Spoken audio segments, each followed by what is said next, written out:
al sensei, al maestro Ramiro Padilla Tondo, analista político, escritor, autor del Pequeño Chairo Ilustrado y obviamente miembro de esta familia Sin Censura. Querido Ramiro, ¿cómo estás? Muy buenas tardes.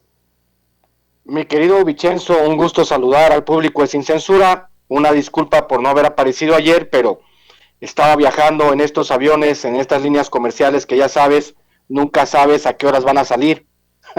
Así que mira, aquí estoy. Tarde pero sin sueño. Ahora resulta en avión. Di la verdad, hombre, te aventaste uno de esos en uno de esos camiones guajoloteros, no sé a dónde ibas o dónde estás, pero ya sabes que no hay purrún. Oye, a ver, diferencia entre escritor e intelectual. Te escuchamos, maestro. Hay un tema bastante socorrido ahora que está de moda, el asunto de que todo el mundo opina de todo, de pensar que un intelectual y un escritor son la misma cosa, son cosas totalmente distintas.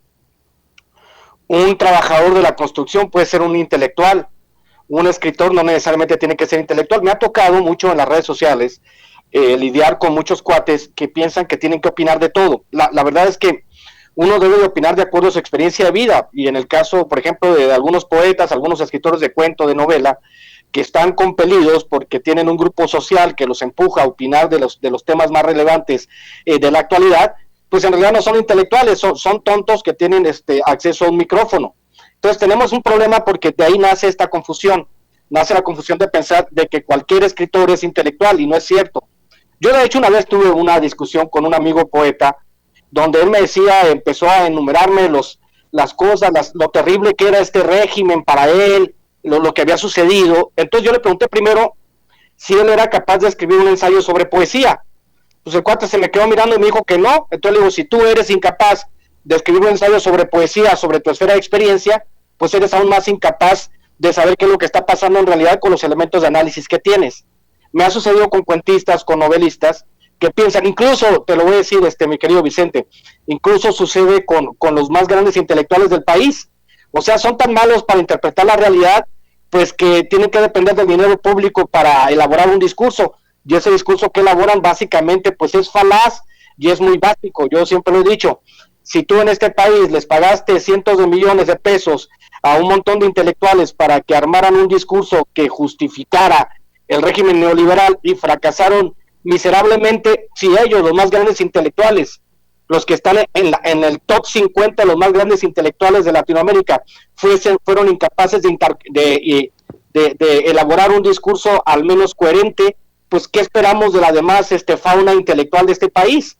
Y al referirme a fauna intelectual me refiero a las personas que consideran que por escribir poemas o por escribir cuentos o por escribir novelas piensan que tienen la capacidad de elaborar un discurso intelectual. Ahora también es una cuestión de mercados. Hay que entender que hay mercados, hay personas que han triunfado, que tienen premios nacionales. No voy a citar nombres, ustedes los van a buscar en esas revistas que tanto hemos mencionado, que son personas que han sido premios nacional, que son personas que han sido premios internacional.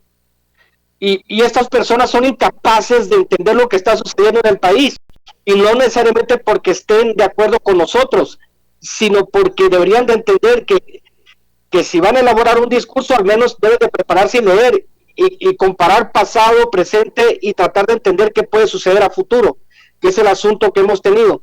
Que tenemos una clase, digamos, cultural, en el caso que no puedo hablar clase intelectual, porque bien como te dijo mi amigo Omar Delgado, pues la clase intelectual en México no es una clase, sino es una secta, sino es una casta, porque están hijos, sobrinos, primos, secretarias, amantes y la chingada, ¿no? Pero en el caso de estos cuates, los que tienen peso porque tienen un mercado de lectores y que piensan que lo que dicen ellos, que su palabra es la ley, como dijo Vicente Fernández, pues no funciona así.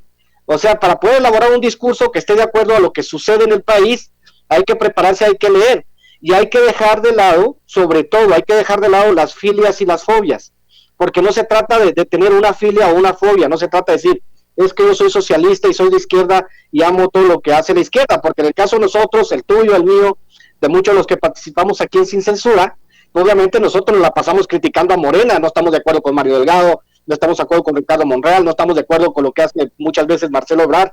Eso no significa que estemos en contra del sistema de la Cuarta Transformación como tal. Lo que pasa es que nosotros sí sabemos diferenciar porque tenemos otros elementos de análisis de la realidad que son totalmente distintos a los que tienen ellos, mi querido Vicente. Así es. Oye, y hablando de estas cosas,